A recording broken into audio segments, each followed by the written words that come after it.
Welcome to America at Play. I'm your host, Butch Cons, and I'm joined tonight by my co host and former Air Force veteran and president of Veterans for America First, Georgia chapter, Chris Cooper.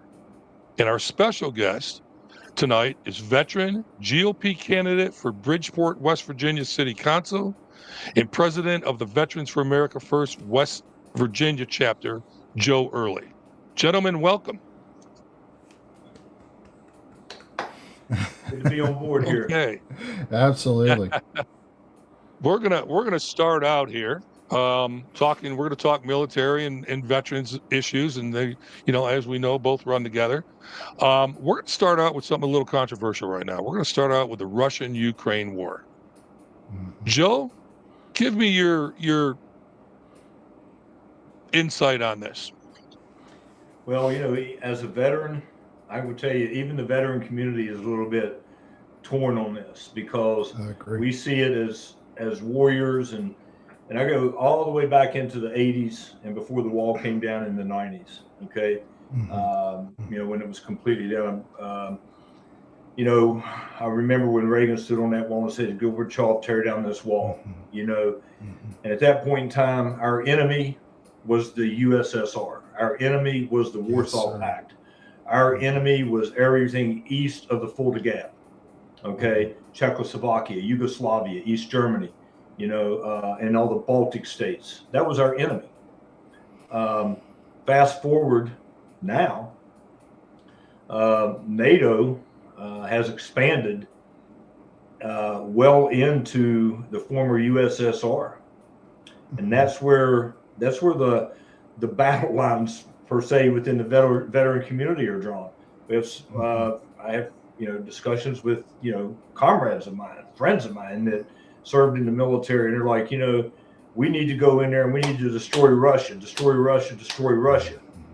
Russia's our enemy. But if it weren't for the nuclear capacity, and like I said, I'm looking at it strictly from a veteran, but not a strategic point of view of serving in current military, but just looking at it from prior service and saying this is, why is Russia our enemy right now? The Democrats have really propped up Russia as the bad guy. At the same time, while they're laundering money through the Ukraine, and that's not hyperbole. That is pretty much substantiated with the existence of BlackRock in as a contractor inside Ukraine, and the money has taken a circle from taxpayer dollars through BlackRock, through the Ukraine infrastructure, back into the Democrat Party. And so, looking at it from that perspective, we don't need to be in the Ukraine. Is Russia really our enemy? It's hard to sort through all of the, literally it's propaganda to what's real and what's imagined. I do know that we do have real threats out there: Iran, North Korea, the cartels in Mexico, and Muslim terrorism across the globe, that are hell bent on destroying our way of life. I think Russia and the Ukraine war is something that we need to back away from, and we need to back away from that and let it kind of unfold. Because just if you look at it from what's going on with NATO, why does NATO exist? The reason that they came into existence was to be a federation of sorts of allies against the Warsaw Pact. Well, once Russia, the USSR, disbanded, NATO's primary mission didn't really need to be anymore. We could have stood NATO down, but what they've done now, and this is why, and depending on the news sources you read, that's why Vladimir Putin is so pissed off, is because NATO's coming up to his front door. And Ukraine keeps saying, I want to be NATO, I want to be NATO, I want to be NATO. So we have the war hawks and we have the guys who want peace. I can't tell you one veteran that wants to go to war intentionally. Most veterans don't want to go to war. That's right. And so here we find ourselves focused on the tagline right there, the Russia-Ukraine war. I believe it's one of those kind of things that we don't belong in. We should find a way to, with the Trump administration, we should find a way, like he's doing, end the war and remove our forces back and look at NATO in its with the world as it currently is, and maybe NATO's mission needs to be redefined, and like he says, everybody needs to pay their fair share, but it doesn't need to go to Ukraine and continue, decimating just lives in general. And we have soldiers. I mean, I'm not blind to it, and I hope a lot of veterans aren't blind to it, regardless of whether we have active forces sitting in the Ukraine war. We have advisors on the ground, and that's guaranteed. We've had advisors, you name it, all the way from, Vietnam War to where we are today. We've been a nation at war for my entire life. Just pick and choose the decade, pick and choose the region. Chris, I think you're in the same boat I am. And but yeah, I know it's kind of long-winded, but I had to walk through that because it points back to this, and I think as the end state is, why does NATO, the North Atlantic Treaty Organization, why does it exist today, and why is Article 5 so predominantly saying, because if Ukraine joins NATO and NATO expands into Ukraine, and then Russia launches an attack against Ukraine full-fledged, it invokes Article 5, and here we are. NATO is going against Russia. NATO is going against an entity that, all because we're at war, because we've elected to allow a country that's already at war with them to enter our alliance. So that's how I feel about it. That's just how I feel. I'm just looking at it. I'm not on the inside of the wire anymore. I'm on the outside of the wire, but just looking at it from the 20 years that I served in, and knowing who our enemy used to be and who we used to train to fight. Chris, what's your thoughts on it? Yeah, I couldn't agree more with the disagreement in the veteran community. So, but I do want to. There were two points I wanted to jump on, and I think that they make a lot of sense. One was the propaganda. I believe, and I'm just a little bit junior here in the conversation, but I will say this, that I was raised and even in my military training, that Russia was the enemy. In fact, my training squadron in basic training was called Mother Russia. Everything was Russia based. Everything was about the bears and this and it was a psychological game they played with you to try to get you used to engage in the enemy. And so I started waking up, I guess, after, obviously after 2020 and everything that just went haywire after that. But I started really paying attention to Tucker, and his interview with Putin, I thought, was very revealing if you listen to it for the facts, not trying to look for political score points. And Putin told you as much. He said that he wanted to be part of NATO. And he was told by Clinton that they'd have that conversation, that it was very amenable, and he felt like he was going to get a seat at the table, and he didn't. And then he was treated like a pariah, and I think that Russia has been villainized through the press, but on both sides. I think that is just an ingrained thing that we're just native. It's a knee-jerk reaction that Russia's the enemy. I think in this one, I don't think there are any good guys here. I think that Ukraine is corrupt as all get out. I think that Ukraine is hiding a lot of sins that we're more than willing to give them billions of dollars to cover up, and that's the truth of it.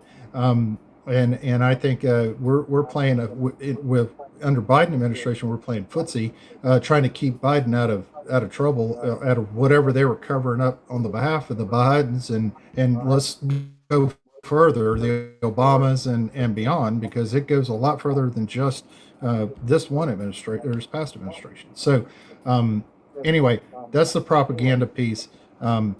I do believe that not one foot needs to be from American soldiers in Ukraine. We don't need to be in Iran. We need to be right now at home, circling the wagons, getting the budget straightened out. Let's get it. Let's get the tip of the spear sharp. Let's get ready and see what's going to come at us. But I'm afraid that our problems are going to come out of Asia before they're going to come out of the Middle East and or the Russia and Ukraine area. Put about 2 cents worth in it here. First of all, Joe and Chris, I totally agree with you guys on the whole thing where the veterans stand and so forth. There's 2 things we've missed here. Number one, first of all, for a long time, Trump has wanted to get out of NATO. Mm-hmm. And Joe, the way you explained it is probably exactly the reason he wants to get out of NATO. We're paying the bigger part of the bill, and there's no reason to have NATO anymore since Russia has been, or the USSR has been disseminated. Okay. Number 2, you have the mineral rights deal that Zelensky and Trump's trying to put together with Zelensky. And that is a big deal. And I'm sure that's part of what Russia's looking at getting. And I believe what's being said behind closed doors is, look, you signed this mineral deal. Our people are on the ground, and we're not going to let Russia screw with our people. Okay. Mm-hmm. Unfortunately, I think Zelensky's too damn crooked and too damn stupid to go along with that. Okay. He doesn't realize he's not going to get the Crimea back, which is what he's supposedly holding out for. He's not going to get the territory that's already been taken. Okay. The best deal he's going to get is the U.S. to be in there with the mineral deal, which keeps him from getting attacked again and surviving with what he has left over as Ukraine. Otherwise, if the fighting doesn't stop, there won't be Ukraine in 2026, gentlemen, because Russia will just bulldoze them. And Joe, I agree with you. You can't blame Putin for not wanting NATO on his border. Mm-hmm. So that's kind of where I'm at, guys. Well, let me just imagine this, if you will. Just imagine the world if we had a United States and Russia European alliance. Just imagine everything above the equator on that side. Europe's at peace. And that doesn't mean that Russia can't have a confederation of states. That doesn't mean that they could not join the European Union, or they could still maintain their own currency, maintain their own sovereignty, and not necessarily become part of the EU. But in removing the NATO umbrella and creating a new alliance, imagine what the world would look like if we had peace across Europe and with the United States and Russia. That protects everything from Alaska over into the Russian that part of the world in Russia, over in the Siberian area, and down into that, and then it borders China. Just imagine that world right now and how that would look, because our main economic adversary and potential military adversary of China and the Asian that Asia Pacific area that's always in turmoil around the Taiwan Straits. Just imagine how we could influence the world like that and influence it for peace, and we could really be avoiding world wars at this point in time. It's just something to imagine. Well, that would also slow down China dramatically. Like you said, Joe, I'm sorry, I don't remember if it was Joe or Chris, when you said back when the Clinton administration, Putin wanted to be part of NATO. Okay, you figure Russia is part of NATO right now. That settles down a big part of the world. That settles down the Middle East. That settles down China. Because when you put Russia and the United States and Europe all together, there's nobody in their right mind is going to try to start a war. So, no, I totally agree with you guys. All right, let's move on. The Trump administration is asking the Supreme Court to put a ban on transgender troops. Chris, what's your thought on that?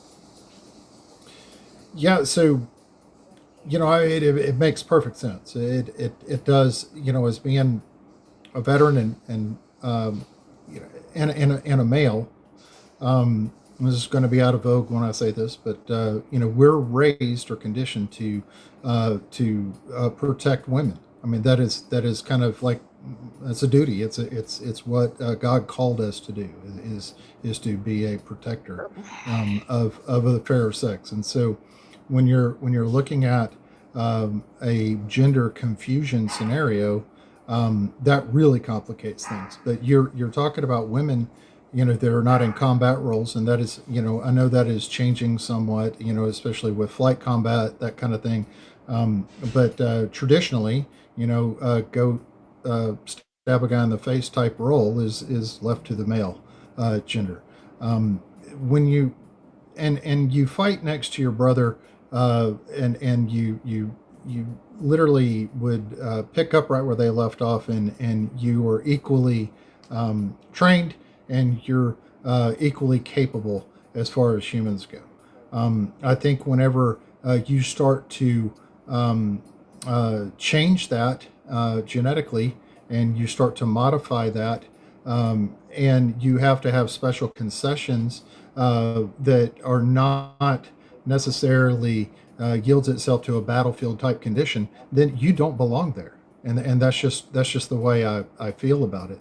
I there look. I feel sorry for them. I do not have a phobic gene in my body.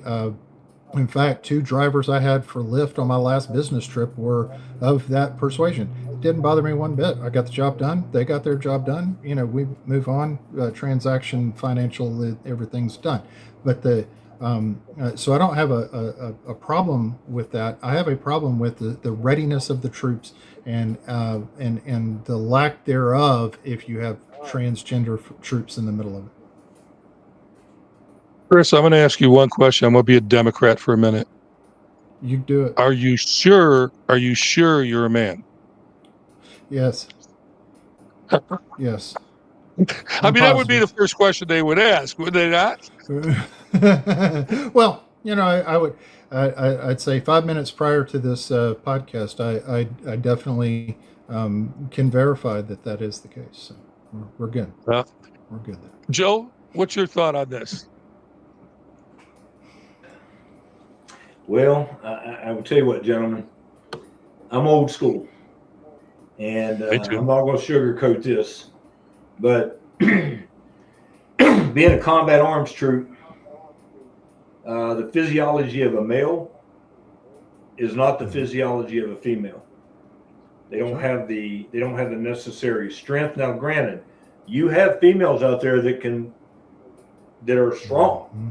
You have there are females out there that can do more physical activity than some male soldiers, when you look at it from a scale.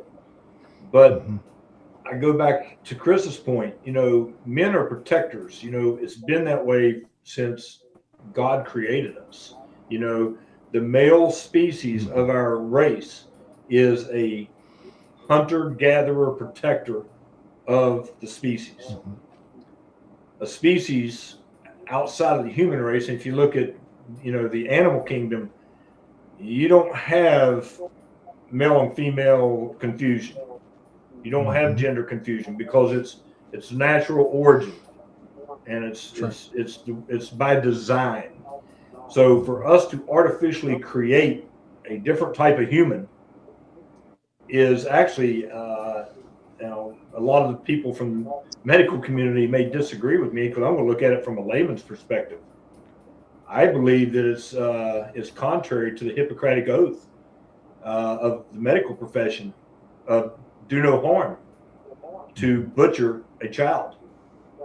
100%.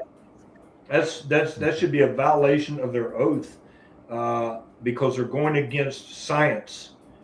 Yes, and science is not fluid. Science is not subjective, and we do have objective truths in our makeup. And now I'll fast forward to being in the military. I disagree with having transgender troops being able to serve in the military. It should be forbidden.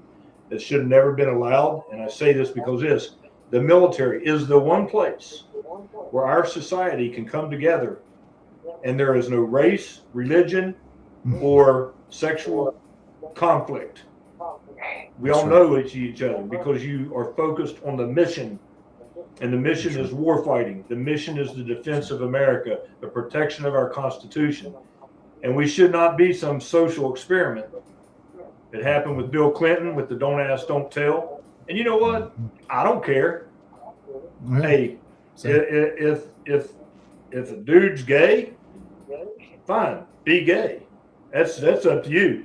Don't bring it into my space. And you know what? Sure. I think that because gay men are attracted to men.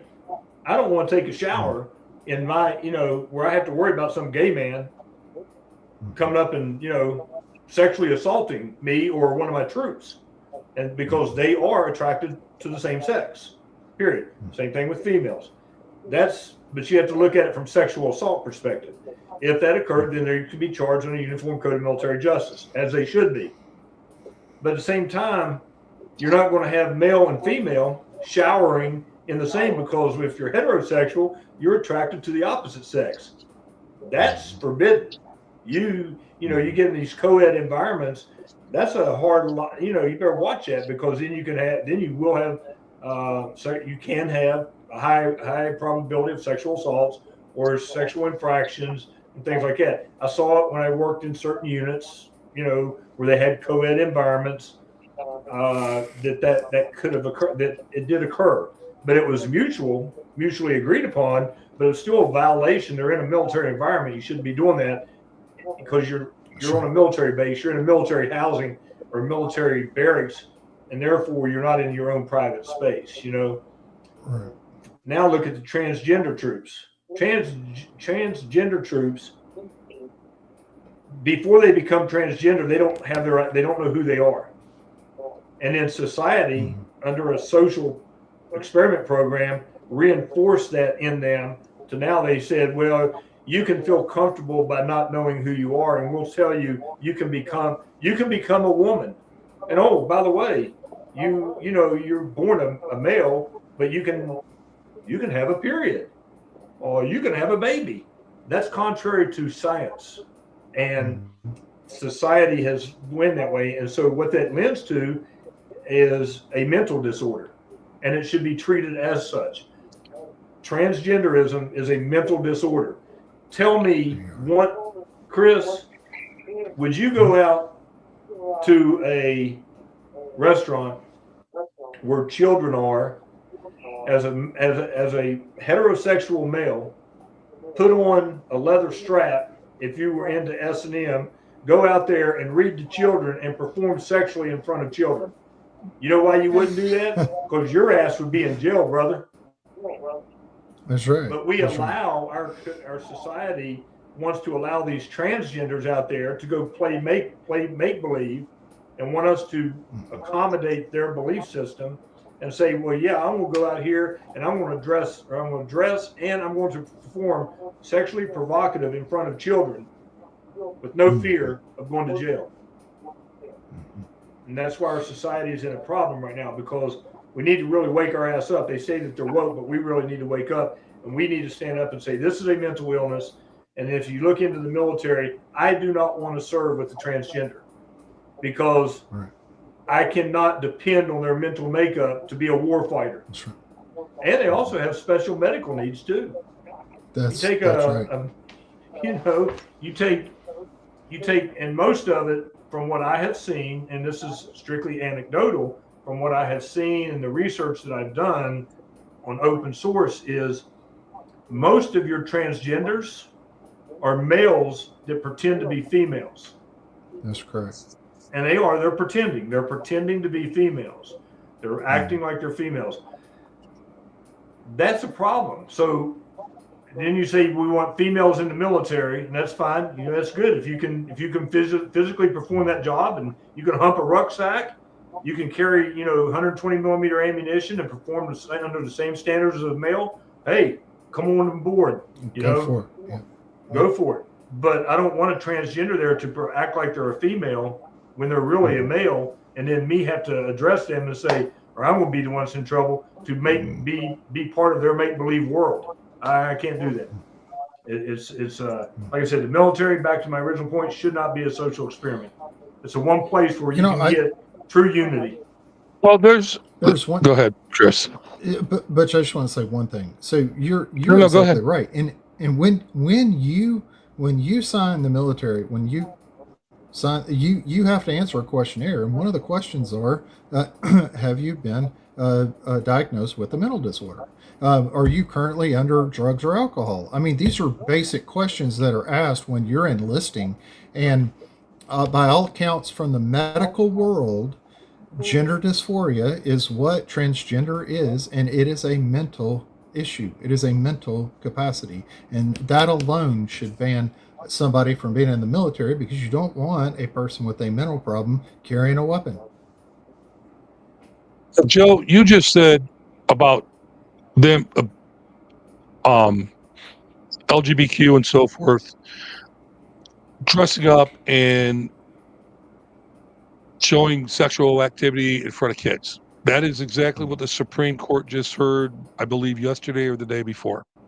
Okay, with the exception of Jackson, I think it's going to be like 8-1 that they're going to stand behind the parents in that deal out of Maryland.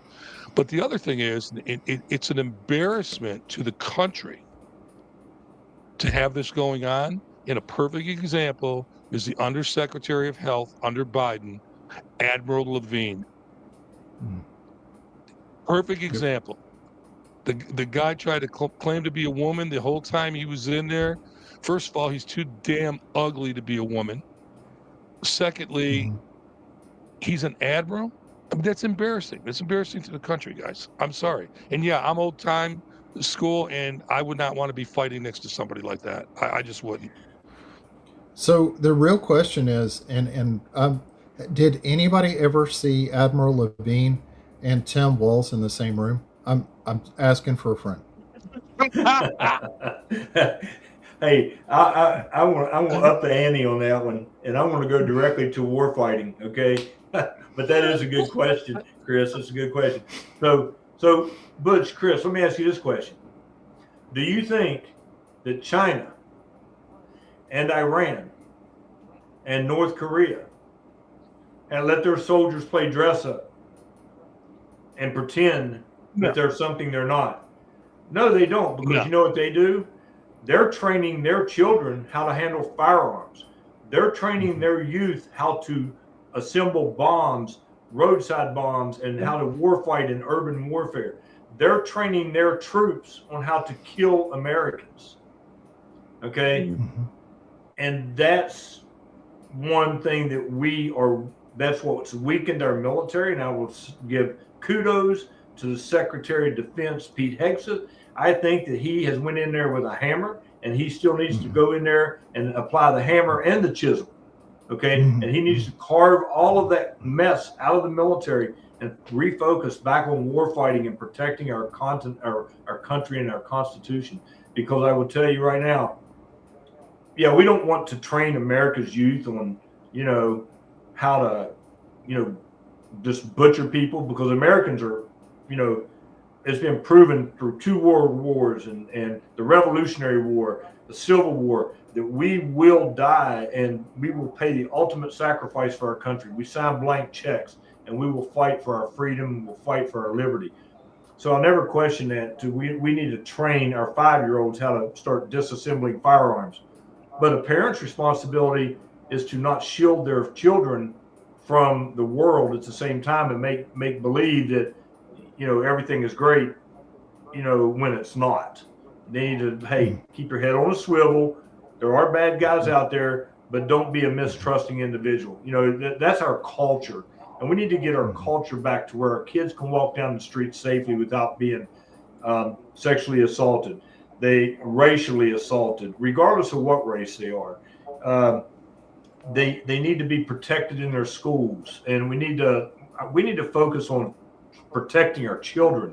I can't walk into a courthouse. I know I'm probably digressing a little bit. I can't walk into a courthouse without getting screened and checked. But we have open door policies in our schools because the educators think that nothing will happen until it does. And then they start screaming, take America's guns away from them, things like that. But we need those firearms. We need to train our children how to handle them safely and create that safe environment, because the things you don't hear out there is how children sometimes have been the ones to protect their family through the effective use of a firearm. Now, I know I got a little bit off on a tangent, but it's important. So, two things. Number one, what you just said about children learning how to use firearms. For my 9th birthday, I got a 22 semi-automatic with a scope. I learned how to break it down. I learned how to clean it. I learned how to load it. I learned everything about it. And every Sunday after church, my father took me to the indoor range to shoot. Okay. I grew up with guns. My uncle owned a gun shop. And I 100% agree with you. Kids won't get curious if you teach them how to do it and teach them the right and wrong about it. That being said, back to what you said about these other countries, Joe. One of my favorite things with the gay community and the LGBTQ community is you see it on the University of Columbia University, and you see it at Harvard and all these other universities where they're protesting for Hamas. And you see these guys out there, gays for Hamas, okay? Do they not realize that if they were over in that country because they were gay, they would be killed? They have a term for that. It cracks me up. That's how stupid they are. Well, you're sitting there saying gay for Hamas. If you were over in Lebanon or any place like that, they would kill you if they knew you were gay.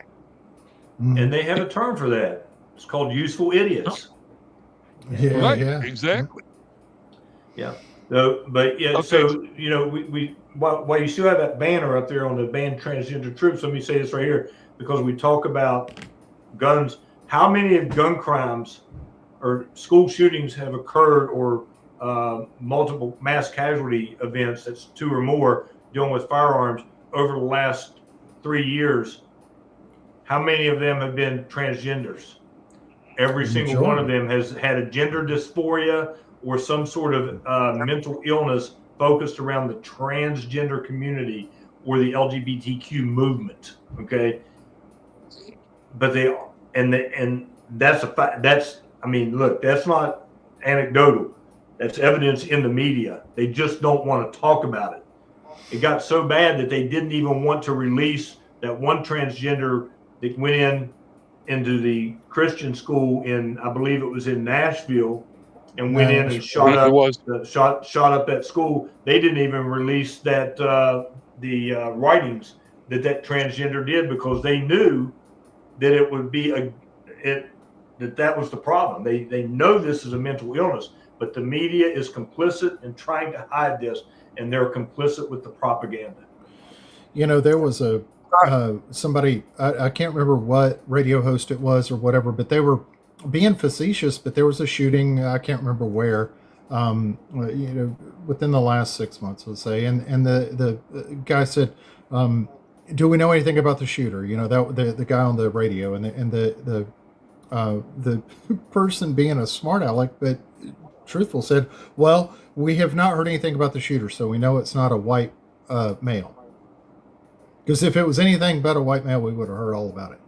That was the point. And he's right. I mean, if it doesn't fit a narrative, if it's anti-gun, or if it's anti-transgender, or if it's anti-LGBT, cut it out.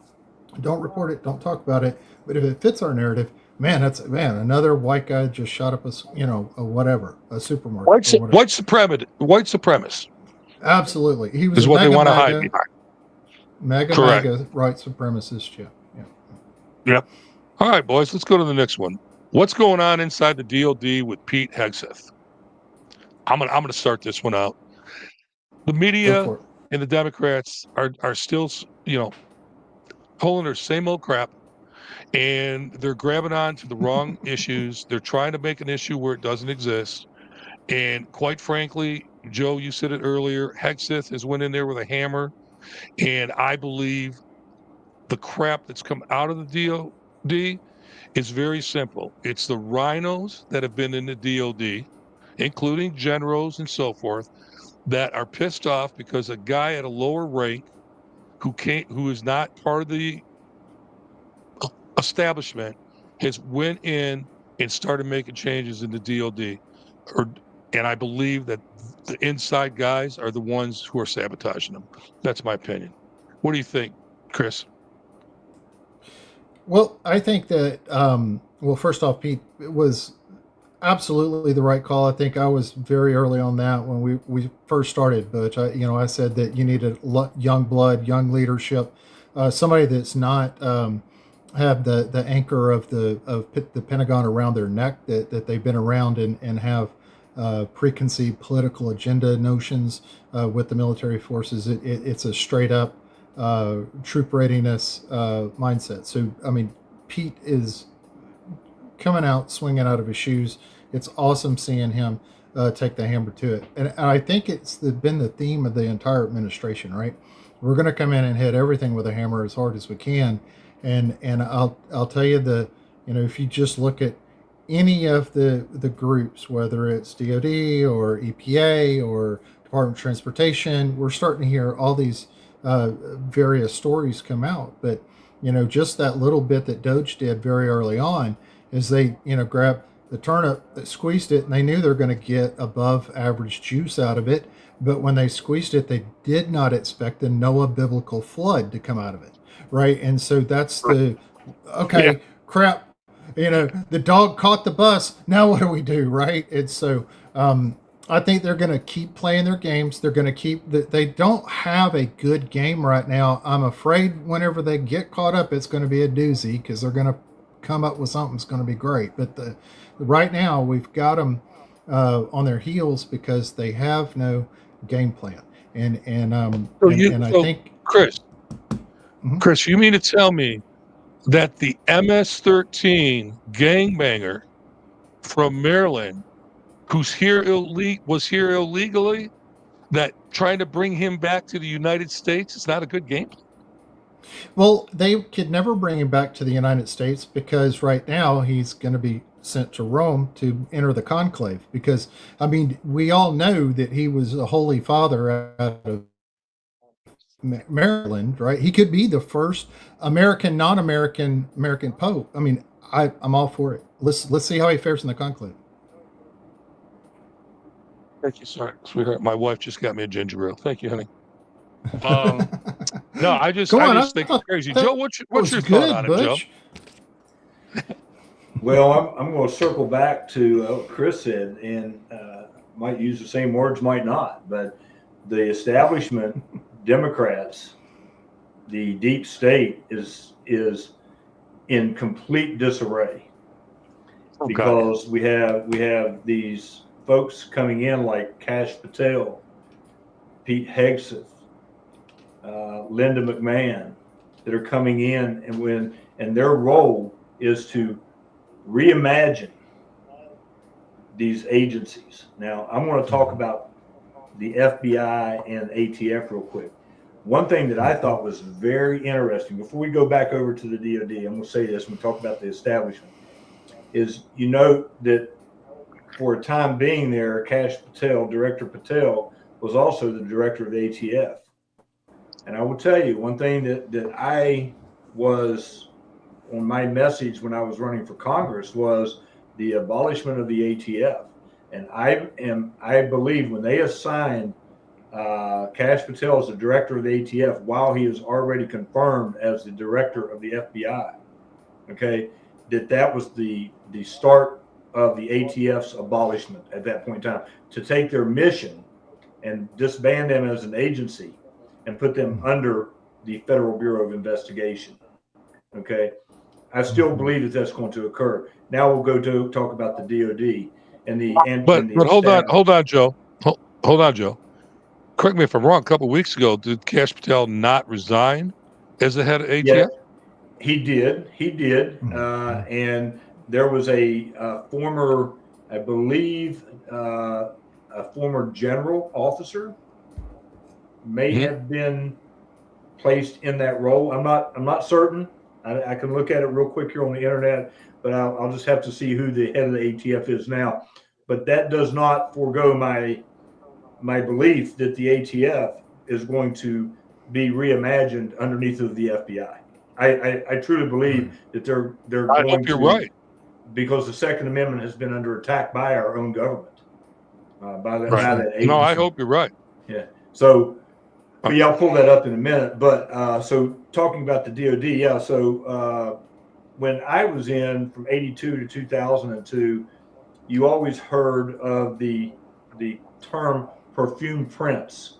Was the military officer who was the yes man, who had all the medals and all that stuff right there, and they just went from position to position, and they just they climbed up the ladder very quickly. They were in a warfighting community doesn't mean that they were a warfighter. Okay, so that gets back to where you bring Cash Patel and Pete Hegseth into these agencies that needed to go several layers deep surgically to remove this bureaucracy that does not want to be disruptive of, let's get the money. They want the money to keep flowing. They want the bombs to keep being, made. We need bombs, we need missiles, we need troops, right? That's part of our defense mechanism.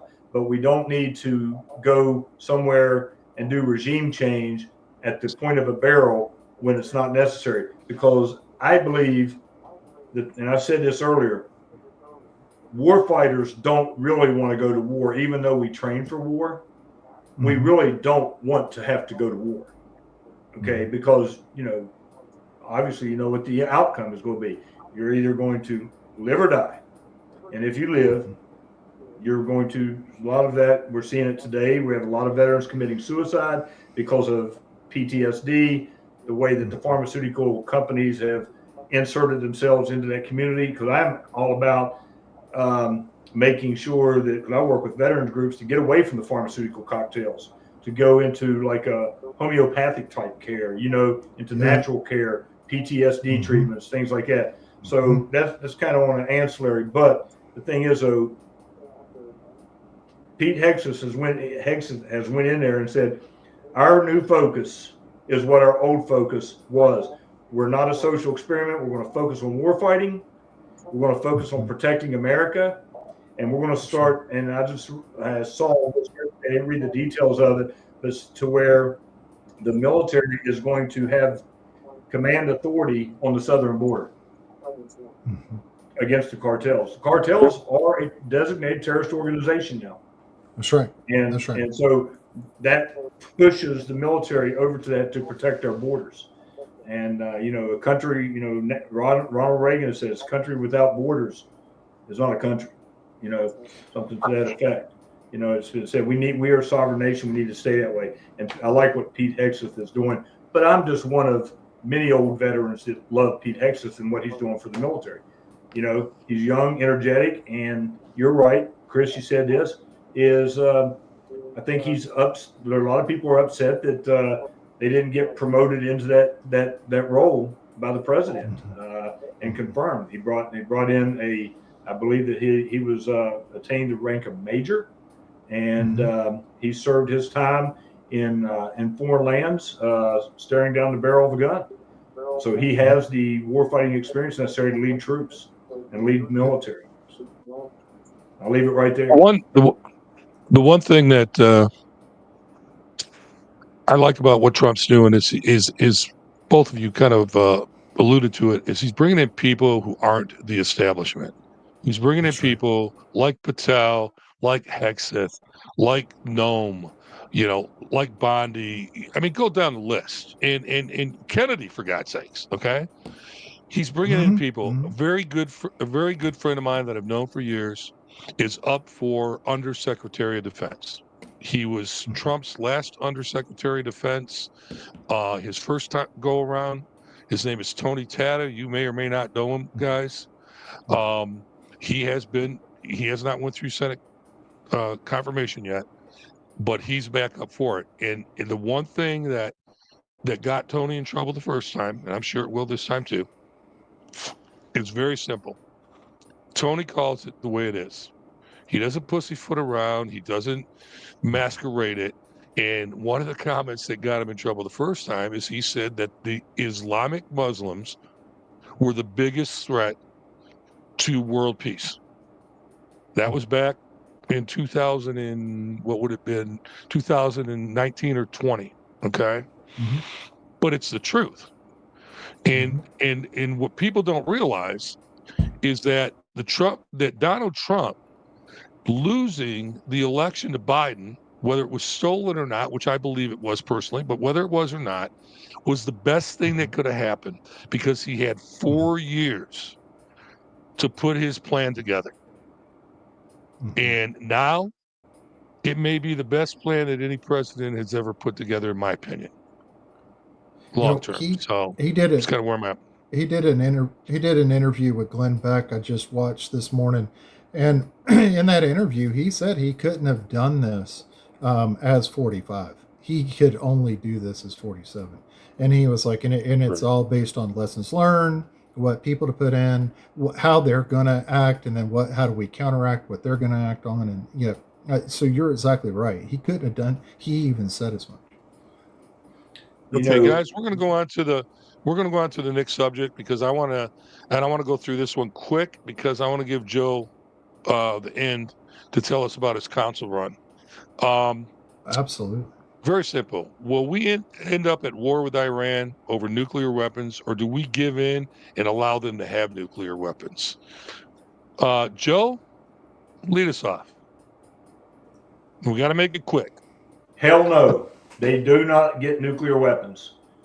And they need to make sure that our country, our government, our military needs to make sure that not only are they prevented from having nuclear weapons, they are their capability must be decimated to where they could never ever do that. Have that weapon.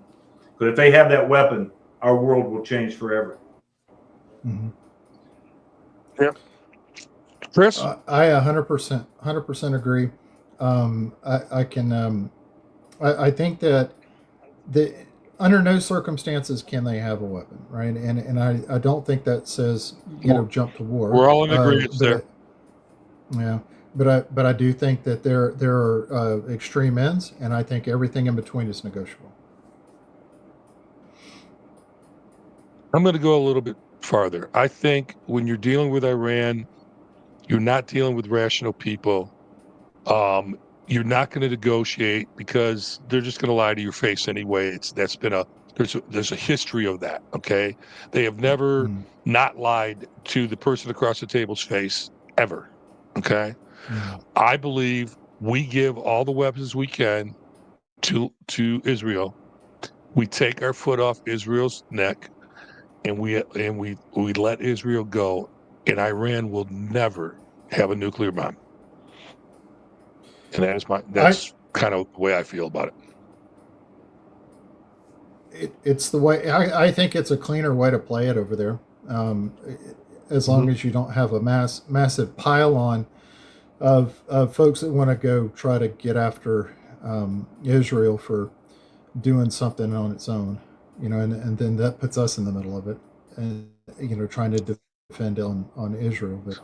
But I'm with you. I don't think going to war with them is the answer for our interest. But I do agree Israel has a vested interest in it. I mean, they've done it before, right? This wouldn't be the first time.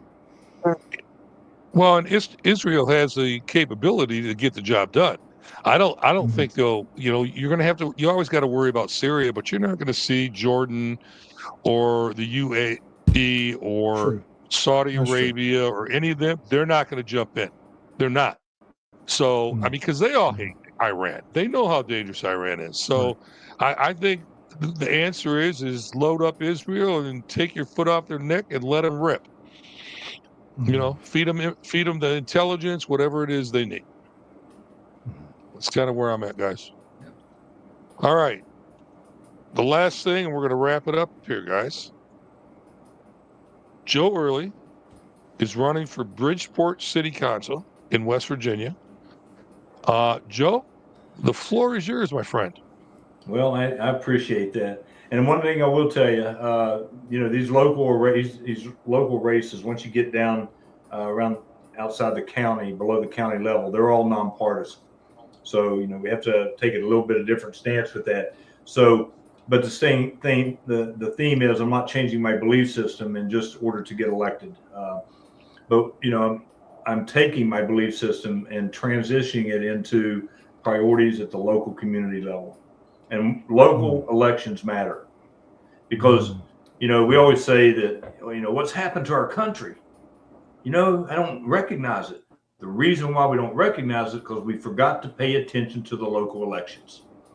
And what happens is because they are nonpartisan races, is you get people in there that, and I'll call it just the way I see it. They are socialist. They believe in the socialist form of government. We've seen what has happened to the Democrat Party over the last 15 years. They're no longer a viable party that has the love of country in mind anymore. They are anti-American. The Democrat Party of today, from a national perspective, and I would ask any Democrat this, if we have a conversation inside of partisan politics, is how can you support an organization that is destroying your country? And you know what they'll tell you? Can't see it from my home.